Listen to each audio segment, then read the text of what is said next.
The Taliban have taken back Afghanistan. It's like the worst thing ever. Who lost Afghanistan? This is awful. This is so bad. What's going to happen to gay rights in Afghanistan? What's going to happen to the rights of the transgendered in Afghanistan? What's going to happen to the principles of democratic freedom in Afghanistan? Like, why are people so like up in arms? Like, who cares? What happens in Afghanistan has nothing to do with what goes on in America, and it doesn't have anything to do with American credibility. Like, I mean, an acquaintance in the YouTube streaming sphere said to me last week, wow, as for your prediction, the United States will be the 21st century will be the American century, just like the 20th century. Well, look at what happens in Afghanistan. It has nothing to do with American welfare, right? The collapse of whatever government was in Afghanistan getting replaced by the Taliban has absolutely nothing to do with my welfare or your welfare, with America's welfare, Spain's welfare, England's welfare, Australia's welfare. There isn't even a country of Afghanistan, right? It's just a bunch of tribes. It's not a coherent country. There's no Afghan identity, right? It means nothing. So America's credibility does not depend upon setting up Western-style democracies in the Middle East. This is not doing anything to America's credibility. I mean, there's just so much nonsense with regard to what's going on in Afghanistan. Like, who cares? I mean, Biden blamed for Afghan fiasco. So what? Like, sunk costs are sunk. It doesn't matter if we spent $1 trillion in Afghanistan. That says nothing about whether we should stay there. And then as for all those people who helped us in Afghanistan, we should act with regard to our own self-interest. Like, is it in our own self-interest to protect those people and bring them to America? Maybe in some cases. But it's up to the Afghan people, of which there isn't an Afghan people, but the people who are in Afghanistan, it's up to them to decide what kind of government they want. Like, what do I care about whether or not they want a government of Sharia law? Like, why should any of us care? But obviously, the people opposed to the Taliban are weak, and without billions and billions and billions of outside support, they couldn't keep anything going. So forget about them. If they're so weak and pathetic that they can't resist the Taliban, like, why should I give a toss? Why should you give a toss? So Richard Spencer tweets, I am proud of my president. I'm proud of Joe Biden. He made a tough call, but clearly the right one. He admitted to failure. He acted decisively. He articulated principles for moving forward. He did what Trump couldn't. So what exactly did Joe Biden do? Biden defends pullout. Good for him, despite Taliban rout. Calls withdrawal messy, but says, I stand squarely behind my decision. Yeah, good for Biden. Based Biden, getting us the heck out of Afghanistan. President Biden blamed the chaotic fall of Kabul on the failure of Afghans to fight back. Yeah, he's absolutely right. It's not America's fight. It has nothing to do with America's self-interest. Now, that's not to say in 2001, 2002, 2003, it made sense for the United States to perhaps invade Afghanistan, like go through there fairly quickly, get the job done, get in, get out, take care of Al Qaeda, right? I can see why there might be a reason for that, even for going into Iraq possibly, but we did not want to stay there, right? Definitely did not want to stay there, and so. Good on Biden for getting us out, man. Based Biden. Based Biden. All right, let's get Peter Zion here. Why is America leaving the Middle East? Yeah, I like Peter Zion's analysis. We may have had a good reason for being in Afghanistan at one point, but we no longer really have that reason. So from the folks that I know in the defense and the intelligence community, the basic goal was very simple. In the aftermath of 9/11, we knew we lacked the skill set and the force posture to go after Al-Qaeda. We attempted to hit them in Afghanistan, and when they were holed up in Tora Bora, we realized that the number of troops we had in the area was insufficient to the task. So the Joint Chiefs brought W. Bush the option of nuking Tora Bora 11 times, because that's what it would have taken to guarantee that the tunnel systems under the mountain would have actually collapsed. And, say what you will about W. Bush, he was like, that strikes me as excessive. So the folks in Al-Qaeda got away. They went west through Iran where the U.S. couldn't go. The Iranians knew that they were passing through, and then they dispersed. And that condemned us to playing a whack-a-mole game throughout the entire Middle East. And since we can't invade the entire Middle East simultaneously, the solution that was struck upon was to get the Middle Eastern countries to do it for us. So we invaded Iraq. Not because we thought they were in Iraq, they weren't, but because by putting an armored brigade in Fallujah, and you don't use an armored brigade to do urban pacification, that's infantry, not tanks.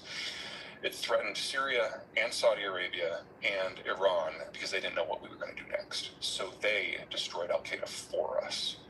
And it worked. Unfortunately, we didn't pull the plug at that point because that was back in, 2003, early 2004. And so the decision was made at the top, try to make Iraq look like Wisconsin, and that's where it all went to hell. So we shattered the Ba'ath Party, we destroyed all the traditional spheres of influence that made Iraq function, and then we tried to remake it somewhat in our image, and it completely fell apart. So the place descended into civil war and chaos. The Iranians got more influence in the country than they ever had before, and it took us 20 years to both admit that the strategy didn't work, and admit that we couldn't put Humpty Dumpty back together again. So eventually we were left with the choice of being there forever or leaving. And so Obama continued the W plan of withdrawal, didn't even accelerate it. Trump did the same thing. And now we're in the final days. There is a theoretical possibility, although I'm not sure it's like the majority chance, that if we had left back in 2004, 2005, that Iraq would be in a much better position now than it was then. Afghanistan would not have been. Afghanistan, the only time that Afghanistan has ever had a functional government is when every single country around it has been in chaos or civil war. It's a stateless area, and there is no way that we can beat it into any shape that we're going to like. So the only debate to be had from a security point of view is whether or not you leave a small footprint there to look out for trouble, with enough kinetic power to drop the hammer on things that you think are going to be trouble. The problem with that theory is that it will always generate trouble. There are large portions of the world that geographically are simply incapable of sustaining what we consider to be a modern government, much less a democratic one. And Afghanistan is one of those. So you're either actively managing it badly or you're leaving it alone. And I don't mean to suggest that I have like the golden keys to a solution here. If it was easy, we would have done it 15 years ago. But the American people are simply done. Now, will that come back to bite us in the ass? It might. But honestly, Afghanistan being a stateless area is more a problem for the countries that border it than for us. What exactly has this focus on the Middle East since 2005 accomplished? Nothing. It's shattered a number of the secular institutions that ran the country and has either thrown them into chaos or made the Islamic groups far more powerful. And basically, we've been stirring the omelet, trying to turn it into a souffle, and it just hasn't worked. Now, moving forward, we're going to have a very different picture now that the U.S. is done. I mean, we're looking at a complete withdrawal from Afghanistan within a few weeks at this point. CENTCOM headquarters in Qatar are going to close probably within a year because there's nothing for them to coordinate anymore. And the general American footprint in the entire region is evaporating. And I'd even say even odds that places like Incirlik are going to get closed down because they don't support anything anymore, which means there's no need for a coordinating office there anymore, which means the Turks want to kind of take back control. And if the Middle East no longer has any troops, then all of a sudden the entire military commitment we have in Germany, which is scrupulously designed to support Middle Eastern operations falls into question. We're in a position today where we only have 3 large-scale deployments in the wider world: Japan, Korea, and Germany. And the German one is in danger, and the Korean one is in danger. Had this happened 30 years ago. Wait, don't. Why are you bloody dropping an ad on me, mate? Gosh. Hate it when they do that. About it, and probably would have moved some pieces around the board, but that's not the world we're in. As of 3 years ago, the United States achieved net energy independence, so there's no longer a energy rationale for the U.S. being involved. And as we've seen in just the last month, that when oil prices hit 70, the shale operators kick into high gear and produce more. So any energy shocks we have in North America are small and limited. That just leaves the general argument of supporting the global structures of the order. Because the idea has been that, we will pay you to be on our side. And we realize that for you to function in the modern era, you need energy. So we've been in the Middle East to make sure that the energy can flow to our order allies. But there's no longer a security quid pro quo. And the idea that the United States is going to fight to keep the oil flows in the Persian Gulf open so that China can be the world's largest energy importer, that's a little dubious considering today's political environment. We're not just looking at American withdrawal from the Middle East and an end to the forever wars. We're looking at Americans retreating from maintaining what allows the rest of the world to function, because that's what makes sense domestically in the United States. And you could argue that it also makes strategic sense globally. That would require a deeper conversation that I've seen possible in not Okay, just the Trump so, administration, but the Trump like, administration, who lost the Afghanistan? Clinton administration. And it's been Stop. And who cares, right? I mean, there's all this hyperbolic commentary about who lost Afghanistan. I was talking to a friend in Australia yesterday. It's like, he was going, what a colossal stuff up. Like, the US really blew it here. Like, who cares? This is like, I think it was in Kansas City, there was a court ruling that mandated that they had to start spending 4 times as much on certain school districts that were quite low performing. Well, guess what happens when you spend 4 times as much on education for low performing groups? They keep performing at a low level, right? You can invest billions and trillions of dollars in groups that are low performing, and they still keep performing at a low level. All right, the United States spent $86 billion training the Iraqi defense forces. It's pointless. You could pour $86 billion into some other low performing group, and they'd also have really low levels of performance. Like, the problems with our schools are not bad schools. Problems with our schools are that we have a lot of bad students. Right? People who want to get an education do really well in our school system.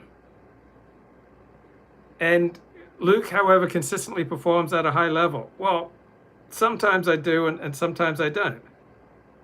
So you could invest in me in certain areas and I'm not really going to perform because that's just not who I am. All right, so it's ridiculous to think that just because we spent $100 billion on the Afghan defense forces, that means something, that's going to, that we should expect some bang for our buck. All right, so the whole idea of setting up, some first world Jeffersonian democracy in Afghanistan is completely silly. I mean, obviously that's not on, and it has nothing to do with America's self-interest. Why would the U.S. want to Hello from Smoky, Colorado with an economic update. Okay. We need to start with COVID, of course. The Delta variant is ripping through the unvaccinated like tissue paper. Come on. It's as communicable as chicken pox. We're testing out a lot of the theories that we've had about what we can do to stop or not stop coronavirus. But the most important thing in the United States is that the vaccines are still the best thing to get. Yes, the vaccinated are getting sick with coronavirus. We've had at least 7,000 documented penetration infections so far, but compare that to the 95,000 infections that we had overall reported just 3 days ago. The numbers are pretty obvious. You're about 40 to 1 in terms of your risk factor if you haven't gotten vaccinated. In addition, it makes you sicker. In addition, it affects younger people. We're seeing pediatric hospitals having to turn away patients throughout Texas at present. It's getting kind of ugly out there. Now, a few things. Number one, we're not going to have national lockdowns again.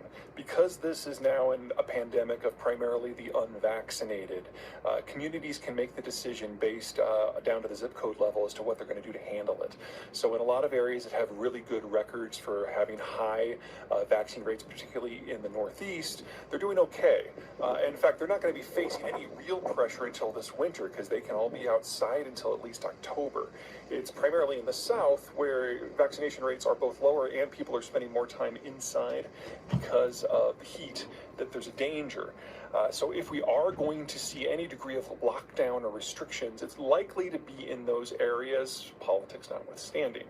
And that's going to be the same whether it's for bars or for kids going back to school and needing to wear masks. We just don't know. We probably will be having boosters approved, so you can get your third shot that is more specifically tailored for the Delta variant within a couple of months. We expect action from the FDA on that in just a few weeks. So there is good progress here, and the United States now is in a position where 70% of the population has had at least one shot. So the vulnerable population is shrinking day by day by day. We are moving in the right direction. It'd be nice if we could get there a little faster. But so, number one, most importantly, no big lockdowns. Anything we have is going to be local and targeted. Second, we are still not going to be done with this for at least another 6 months. Unless the pace of vaccinations triple in the next couple of weeks, it's just going to take that much time to convince people that this needs to be done.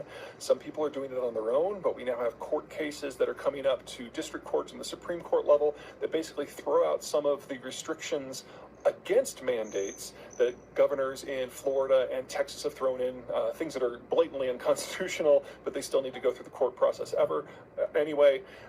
District Court just ruled against the governor of Florida when it comes to telling businesses that they couldn't require vaccinations. That case was practically laughed out of court by the judge, as you would expect. So everyone who wants to require vaccinations, either for their employees or their customers, now has legal cover. So we should be seeing a cavalcade of those things go through. But if everyone makes the decision today to get the shots, they're not going to get their second shot for another 3 to 4 weeks, and it's another 2 weeks for full effectiveness. You're already talking a minimum of 5-6 weeks. 6 months is probably more realistic. In addition, the United States is kind of a couple of other cooked-in vectors. The most important one is Mexico. The Mexican president is a little bit like Trump and just he's not interested in dealing with COVID, so he kind of either pretended it didn't exist or shoved it off on the governors. So this country really doesn't have a COVID policy. And when it comes to tourism, there are no restrictions whatsoever in Mexico. You can just fly down there. You don't need to get tested or show a vaccine card. You have to show that you've been tested to get back, but not to get there. And this is turning Mexico into kind of this incubation center for the next variant of COVID. And since we've got NAFTA and since we have bilateral tourism, this isn't going to go away anytime soon. So let's call it 6 months before we've really broken this in North America. Third, we're finding out in real time what works against this sort of bug. Now, a number of countries, Taiwan, Korea, Australia, and China, had what we called zero tolerance policies. So as soon as they detected anyone had tested positive, they locked the entire area down. So I believe Melbourne is in its 6th lockdown right now. That might work with the original China strain of coronavirus that infects 2 to 3 people per infected. But Delta infects 8 to 10. It's the most communicable thing that we've had since measles, and it's got at least 5, probably closer to 7 times the fatality rate. And it's not clear that these sort of measures will work. So Beijing is dealing with a multiple stage outbreak that was started on a plane that came in from Russia about a month ago. It's spread to about a dozen cities that are all in lockdown now. And the government has ordered all flights into and out of the capital of Beijing suspended, despite the fact that Beijing is not one of those cities. It's always difficult to know when you're talking about Chinese statistics, but it appears that they're losing control of the situation, which is kind of what you would expect by something that is this communicable. So as a result, we've got energy use in China is just collapsing. We're talking about like 5% of global energy demand has just evaporated in the last week. That it will spread to their manufacturing space, and if you add in what the Chinese are doing for internal political reasons against their own tech sector, this is the sort of thing that can start a traditional recession, independent of any other structural or demographic issues, which you guys know I spend most of my time talking about. So that sort of issue, temporarily melon-balling China out of a lot of global economic processes, is the kind of thing that is going to hurt a lot of countries around the world, particularly the countries in East Asia that are integrated into their supply chains, or commodity providers in Africa and Latin America that are dependent upon continuing sales of their commodities to the Chinese system. We're going to see echoes of this around the world in countries that thought they had come up with a good strategy, and most of them are in East Asia as well. So we should expect significantly slower economic activity out of the East Asian Rim this year. In Europe, it's probably going to be a little better. They've done just as bad of a job of preventing Delta from spreading throughout their system as the United States has, but their vaccine rates are now a little bit higher. Which brings us to the fourth and final point. We're going to get a really good lesson here into which vaccine works better against Delta and why. So Pfizer and Moderna, those are the two that dominated in the United States. They were 95+% effective at preventing the original China strain from getting into your system. They called it sterilizing immunity. It was fantastic, better than we could have ever hoped for. They don't do that for Delta. You're perfectly capable as a vaccinated person with Pfizer or Moderna of carrying the virus and spreading it to other people. We don't have good data as to how likely that is, but it's certainly something closer to 50 or 60%. You're still protected against disease. Very few people who have been vaccinated have died of COVID compared to the 100,000 plus that Delta has killed already from the unvaccinated. But it's not a zero chance. And one more quick topic on labor business relations in the weeks to come. We're going to be hearing a lot about vaccine mandates. Let me explain why that's coming. There's some people who have concerns that the vaccines allow for breakthrough infections, and based on whose numbers you're looking at, somewhere upwards of 15% in some cases of the cases that we've seen recently have been breakthroughs. That's far from insignificant, and it's not so much that the vaccines prevent severe disease and reduce chances of death by 99.5%, even against Delta. The point is it happens. But for folks who say that means that the vaccines aren't working and therefore you don't need them, that's really not the right takeaway. It has to do with the immune response. The immune response that you get when you catch COVID and get T cells and the antibody response and everything is okay, but we now have over a year of data suggesting in places like India and Mexico and Brazil that the original COVID strain could blow through that after a few weeks. And with Delta, we now have 3 months of data here in the first world that Delta can punch through it not just once, but over and over and over. Whereas it's really hard for it to break through the type of immune response that you get when you have the vaccine. It's like a factor of 30 to 1. So, from an employer point of view, this is incredibly significant, because if you're an employer and you have unvaccinated employees, you can look forward to them. You can plan on them getting sick every couple of months with COVID forever. And the number of sick days that you can get if you get COVID every couple of months, you're building up to 20, 30, 40, 50 sick days a year, versus if you have the vaccine where it might be 2 or 3. We've burned past the point that we might get this out of our system. There have been so many unvaccinated people for so long that it is now endemic in the American population, and we have to manage it moving forward. And if you're managing it with masks, and if you're managing it with tests, you're talking about a $100 test per employee per week going on forever, in addition to the sick days. Or you can get the free shot.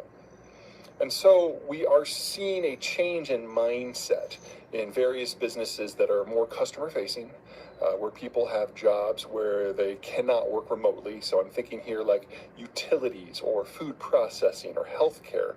And we're seeing vaccine mandates come down from the top of these firms, whether it's Tyson or Chase Bank, where it's absolutely necessary in order to get back to some version of normal and avoid the massive health costs that go along with it. And remember, Medicare isn't going to be covering the health costs for people who are unvaccinated who go into the hospital. So you're talking a cool $11,000 for a 23-hour visit. That assumes you don't have to go on a ventilator, which can cost upwards of $25,000 a day.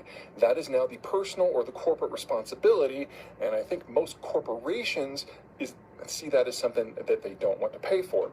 And of course, you've got all these people getting sick days. The only way you could adjust for that is to staff up in an environment of staff shortages in order to make sure that you've got backup staff for when the unvaccinated and the chronically ill just can't show up for work. So expect this sort of activity to explode across the business community in the next couple of months. It's going to be loud, it's going to be messy, but it's also Expect vaccine mandates. All right. So today's show is brought to you by beta cisterol plant sterols. So these really help if you get up a dozen times at night to go pee. Take a couple of these before you go to bed in the evening. It supports healthy cholesterol levels, and it's got added fish oil. So I heard about beta cisterol sterols on the Kaminsky method on Netflix. These old men were taking it. And then, because I've got Ehlers-Danlos syndrome, I like a little rapid rehydrate, maximum performance. Something like 10 cents, about 10 cents per capsule. Oh wow, I feel the rehydration going on right now. Oh, this is sweet.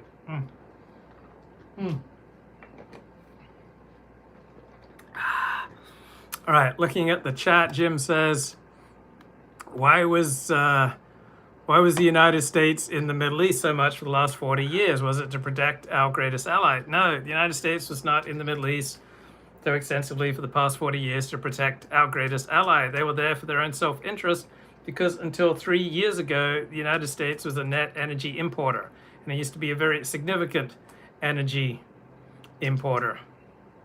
So now the United States is energy independent. It doesn't need Middle East oil as much, and so the incentives for the US to be so heavily invested in the Middle East have considerably reduced.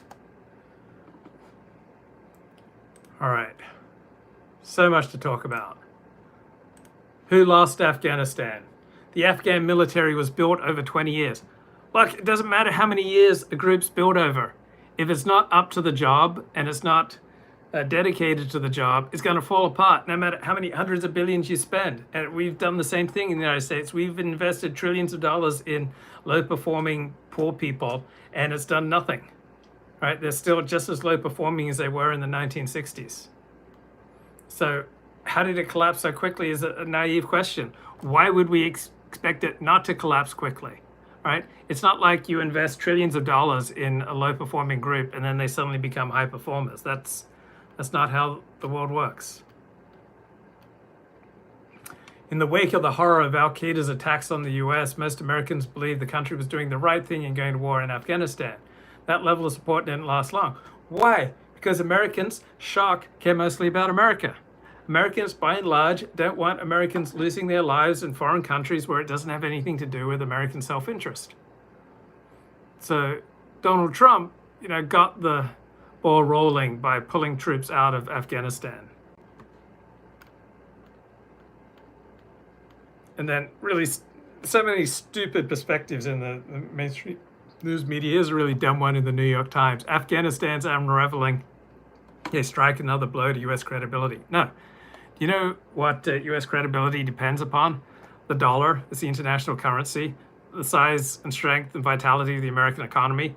The American workforce is the most productive and hardest working of any workforce, and America spends more on its military than all other countries put together. That's where America's credibility comes from. It does not depend upon intervening in foreign countries and turning them into democracies. This has done absolutely nothing to American credibility. Losing the war in Vietnam did nothing to American credibility. We still had nuclear weapons. So these idiots say the notion you cannot count on Americans will strike deeper roots because of Afghanistan. Look, you can only count on Americans to act in American self-interest. Where should you count on your spouse? For her to act in her self-interest. Like if it's in her self-interest to stay married to you and to have sex with you and to clean your clothes and to clean your house and to raise your kids, if that's in her self-interest, you can expect her to do that. As soon as it stops being in her self-interest, then you could start expecting her to move on. Can a wife count on a husband to stay faithful? Well, number one question, what are his options? Does he have a flock of attractive young women trying to have sex with him? If he has access to a lot of young women who want to have sex with him, the odds that he will stay faithful are quite small, probably less than 10%. Most men don't have a bevy of attractive young women who are dying to have sex with them. Ergo, most men, may well stay faithful. So this is going to do nothing for American credibility. It's not going to affect it in any way. And then some idiots are saying, oh, Afghanistan's no longer part of the free world. Afghanistan was never part of the free world. Right? When you're in a hopeless cause, you get out. Sunk costs are sunk. And this idea that, oh, now Ukraine won't depend on us. Ukraine should not depend upon us. That's in Russia's sphere of interest. Yes. We are not energy independent. Yes, we are. So we have massive natural gas resources. We do massive amounts of fracking. So let's Google, is America energy independent? So United States energy independent. So United States was 90% self-sufficient in total energy consumption in 2016.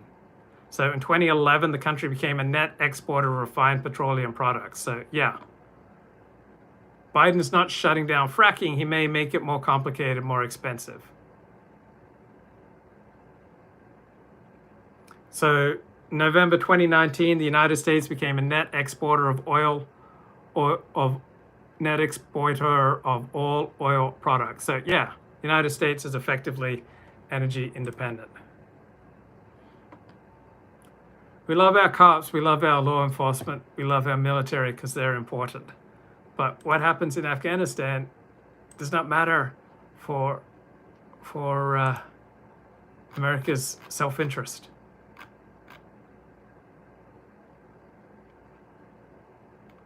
Now, what about the tens of thousands of Afghans who worked with us? Well, is it in our self-interest to bring them on board? Why would they not work to try to build up their country, right? And so it's up to them to work out what happens from here. Taliban rendered Afghanistan unworkable as a country. Afghanistan has always been unworkable as a country. It's always been unworkable. It wasn't the Taliban that did it. Yeah, the Taliban did what the American forces of independence did in the 1770s. That they melted away in the face of overwhelming force. They regrouped. They restored themselves to fighting strength. They returned to the battle, and that's where they live, right? That's their home. So we've got Stephen Erlanger writing in the New York Times. Most of the Afghan men whom I met and who led battles against the Taliban are now dead. Almost all were killed in separate assassinations as part of the Taliban's plan to return to action. Taliban were more effective. They fought harder. They fought more effectively. They won. Why should we throw in with a bunch of losers who can't even defend themselves? So the Taliban won, just like the Viet Cong won. Classic example of successful guerrilla war of attrition. So stealth campaigns of hit-and-run military attacks, selective assassination, demoralize their adversaries, acts of terror, weaken the government, create an atmosphere of abject compliance from local populations, public campaign of hearts and minds followed, accompanied by decoy negotiations to promote the idea that the Taliban are not really extremist.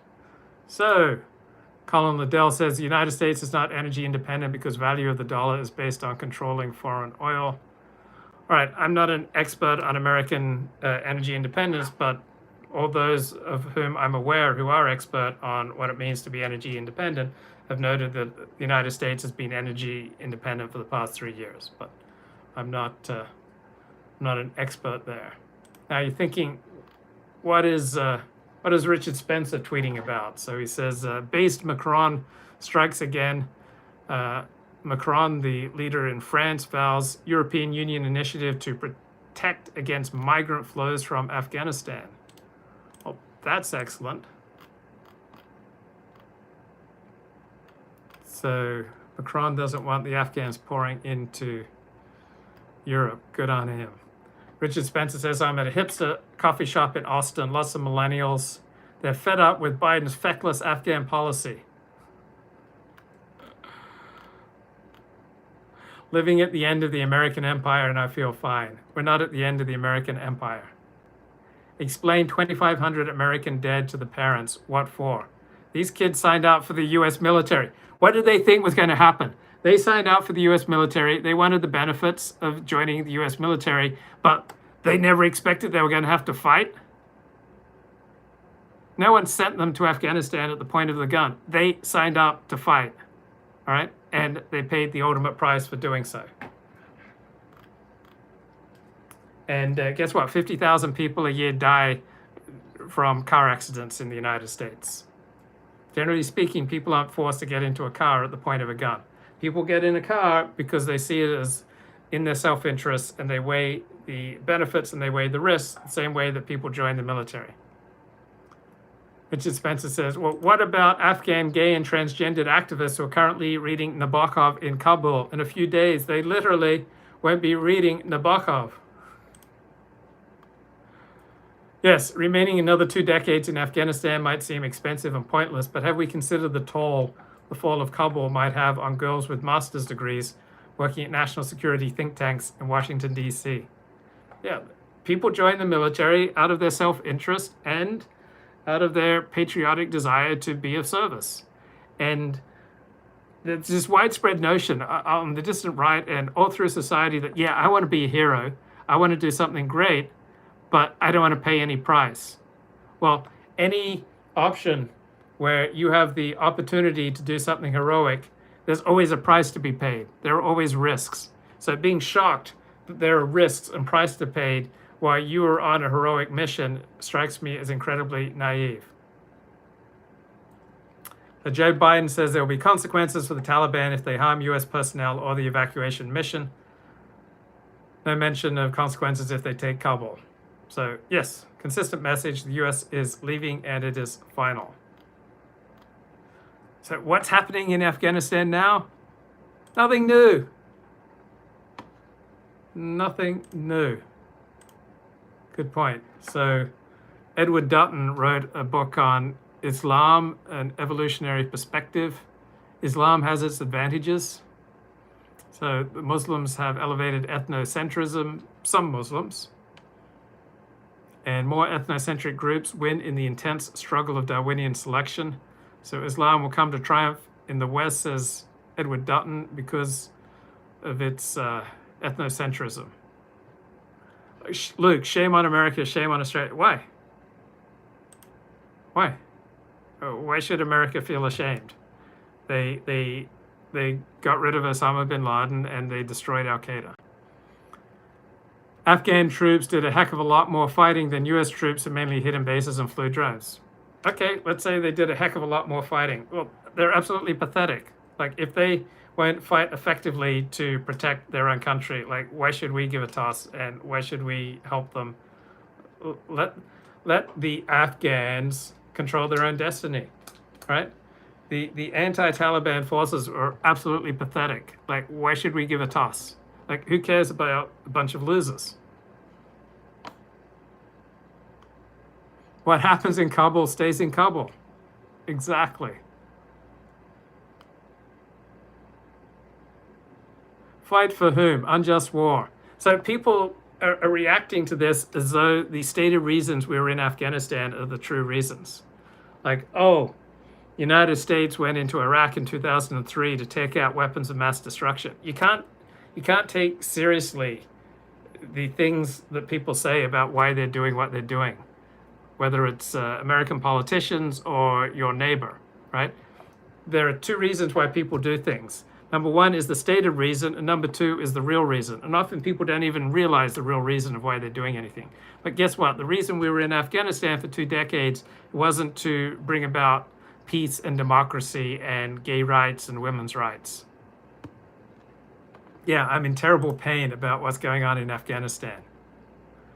Yeah, I mean, as soon as I log off, I'm just going to be crying my eyes out. What has been achieved? Well, I guess early on we destroyed Al-Qaeda. And early on we put the fear of God into Iran and Syria that they might be next. So overall, yeah, it seems like a big stuff up. But we got some training for our troops. But yeah, from my perspective, it was we should have gotten out 18 years ago. Afghanistan was a sandbox for the military to practice in. That seems like that. We tried our best with our hands tied. Rules of engagement were only free for the first few years. What has been achieved? We got some training for our military. We got to try out some new weapon systems. Let the Arabs destroy Israel. Is that okay, Luke? Well, yeah. If Israel can't defend itself, then I don't think it's the responsibility of the United States or any other power to defend it. Israel's perfectly capable of defending itself. Israel's got the most powerful military in the Middle East. So no, I don't think Israel needs to fear Arab intentions. So some smart people made a lot of money, and some dumb, naive people lost their lives, and we backed losers, and we finally cut and run. So research shows Afghan security forces lost 69,000. Yeah, because lower intelligent people, less effective people are going to die in much higher numbers than more intelligent, more effective, more trained people. So Afghan security forces died at 69,000, civilians and militants killed at 51,000 each. Okay, it's whatever it is. It could be 37 million. It doesn't have any effect on American well-being. If Arkansas and Mississippi disappeared tonight, it wouldn't have much effect on American well-being, right? The American economy does not depend on Arkansas or Mississippi. So I'd be sad if Arkansas or Mississippi, they did more real fighting than U.S. troops. I don't know, who cares? I don't know what real fighting is.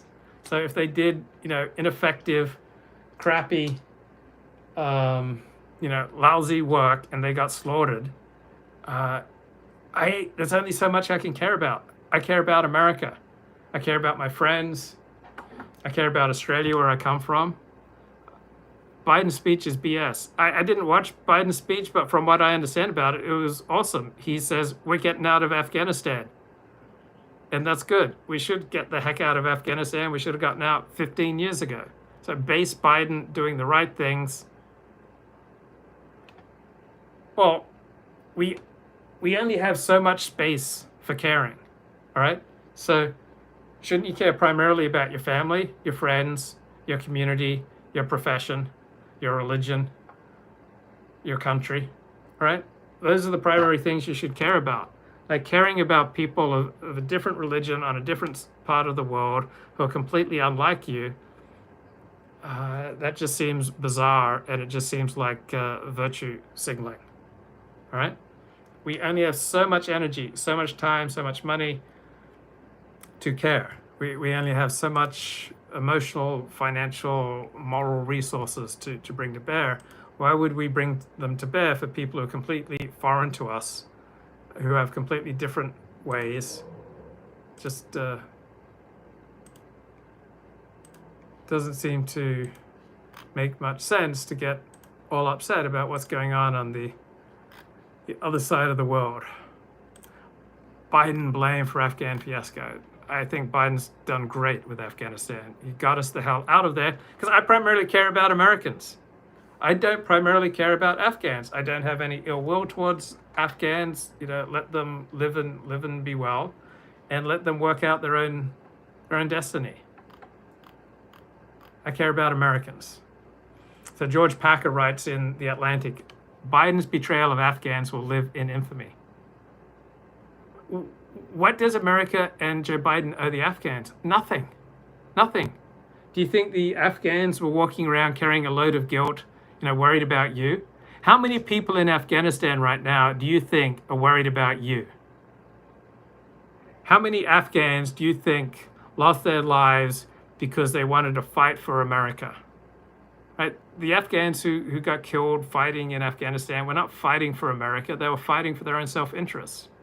So the Afghans don't care about us. The Afghans don't care about Joe Biden. The Afghans don't care about you or me. And I don't blame them for that, but why should we care about them? George Packer writes, the abandonment of the Afghans who helped us, counted on us, staked their lives on us, the final gratuitous shame that we could have avoided. Look, any Afghan who counted on us and staked their lives on us is a fool. They're an idiot. Like, how much can you help idiots? Biden's new narrative that the Afghans didn't fight the Taliban, so we left, is BS. Well, I haven't seen Biden's speech, but the Afghans certainly didn't fight effectively. So who cares if they fought ineffectively? Like, big deal. If they are not up to taking control of their own country, then who cares? If the Afghans aren't up to the job, like, why should we keep subsidizing that? We've poured in hundreds of billions of dollars into that country. Let's get the hell out of there. Like, and the Afghans who sided with us, like, they were idiots. They were fools.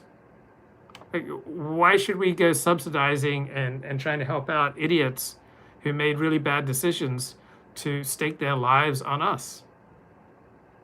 Right? It's not our responsibility to protect Afghans, look after Afghans, subsidize Afghans, take Afghans out of harm's way. Right? Do you think the Afghans are crying and shaking with fear and guilt over what's going to happen to you or me? They couldn't give a toss. Right? The debacle is that we stayed in there after 2002. That's the debacle. There's no debacle in getting out now. It's the right thing to do to get out now. So Trump reduced the truth numbers and Biden finally got us the hell out of there. And so good on Trump, good on Biden, and let the Afghans work out their own destiny. And who cares if getting out of Afghanistan didn't go according to plan? It's like getting out of a bad relationship. Getting out of a bad relationship is often messy. People often say things that they regret.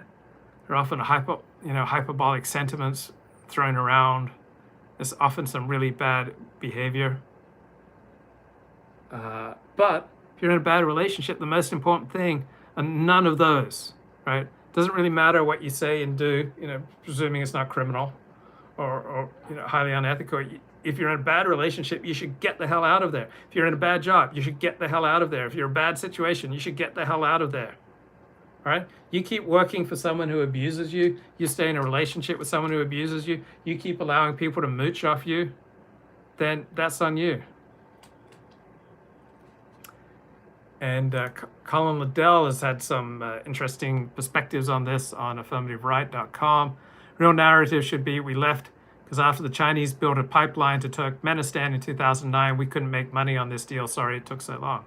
Yeah, I'm sure that's a major part of it. So we weren't in Afghanistan for the past 2 decades for selfless reasons. There may be an element of selflessness and idealism, but the reasons that countries put their troops on the ground in foreign nations and spend billions of dollars is out of their own self-interest primarily.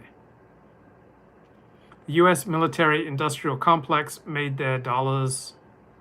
Everything is okay. So much for Luke's Talmudic view of the world. We were there too long. So nothing I said was okay. We should have been out of there in 2002. Not sure we should have gone in there in the first place. America has no self-interest in Afghanistan. Like if Africa disappeared, from the map tomorrow, American welfare would not be affected. Yeah, the pro-feminist, pro-gay rights, pro-democracy rhetoric, that's just window dressing. It's ludicrous to take people at their word. It's ludicrous to take politicians at their word. It's ludicrous to take nations at their word, right? America uses a lot of beautiful rhetoric for when it goes in and starts killing people, all right? But don't confuse beautiful rhetoric with reality. We did really well in World War I and World War II by letting all the other countries slaughter each other. Right? That was in America's interest, to delay entering those conflicts as long as possible until at the last moment we enter, we provide the decisive strength, and we get the benefits by paying very little of the price. So ideally, in a World War II situation, you want to let the Germans and the Russians just slaughter each other. It's fine to let the Germans go to war with the Poles and the French and the English, and then when all these other sides are exhausted, then you come in and you wrap up the enemy. You set the terms. America sets the terms because it paid comparatively a very small price for its interventions in World War I and World War II, but it got enormous benefits. It was the big kid on the block. It didn't suffer compared to what Russia and Germany and France and England suffered. It got to come in late, which is ideal. After you've let everyone else slaughter each other, then you come in late, you clean things up, and now you're the big kid on the block. Right? That's how the real world works. Now, we can use all sorts of rhetoric about freedom, fighting for democracy. That's just window dressing. It has no meaning. Like, America, generally speaking, acts in its self-interest, just like Saudi Arabia does. And it wouldn't matter if America was a dictatorship or a democracy. All right, whether a nation is a democracy or dictatorship says nothing about whether it's more or less likely to go to war, whether it's more or less likely to act in its own self-interest. And nation states have to put their own survival as their number one priority. They have to put their self-interest number one. And nation states that don't put their self-interest number one, they don't generally last long, unless they're incredibly rich and affluent like the United States. So the United States has been able to afford all sorts of lunacy, like all sorts of stupid, ridiculous foreign policy interventions that it didn't need to do. But we shouldn't condemn these foreign policy interventions by simply taking them at their word. Like we may well have intervened in the Korean War and the Vietnam War just to set certain signals that we are going to be the big dogs, that we are going to limit the rise of communism, so that we are going to be able to protect, quote unquote, the free world, and we're going to ensure an international trading system, right? We did that not out of altruism, we did that out of what we saw as our self-interest. So we had a threat from the Soviet Union, so we intervened to show that we were willing to intervene, and it doesn't really matter whether or not we won in Korea or Vietnam. It was just a statement that would incentivize other countries to line up with us. So most countries that mattered lined up with us in the Cold War. Most countries that matter line up with us now. China's got virtually no allies. Who wants to be allied with China? Like, almost all countries that matter are allied with the United States against China, right? So if we have to do a little foreign intervention here or there to keep other nations in line, then it might be effective. So don't assume that the United States intervened in Korea in 1951 for the reasons that the United States stated. Don't assume the United States intervened in Vietnam in the 1960s for the reasons the United States stated. Don't assume the United States intervened in Afghanistan in 2001 and Iraq in 2003 for the reasons it stated. All right. On the one level, there's the window dressing, there's the rhetoric, but on the other level, there are hard-headed thinkers in the United States, trying to pursue American self-interest. And yeah, sometimes they make mistakes, but all these American foreign policy interventions, they weren't just quixotic, naive, altruistic actions, right? These were policies carried out by hard-headed men who definitely made some mistakes, but they weren't as foolish as their own rhetoric suggests. Bye-bye.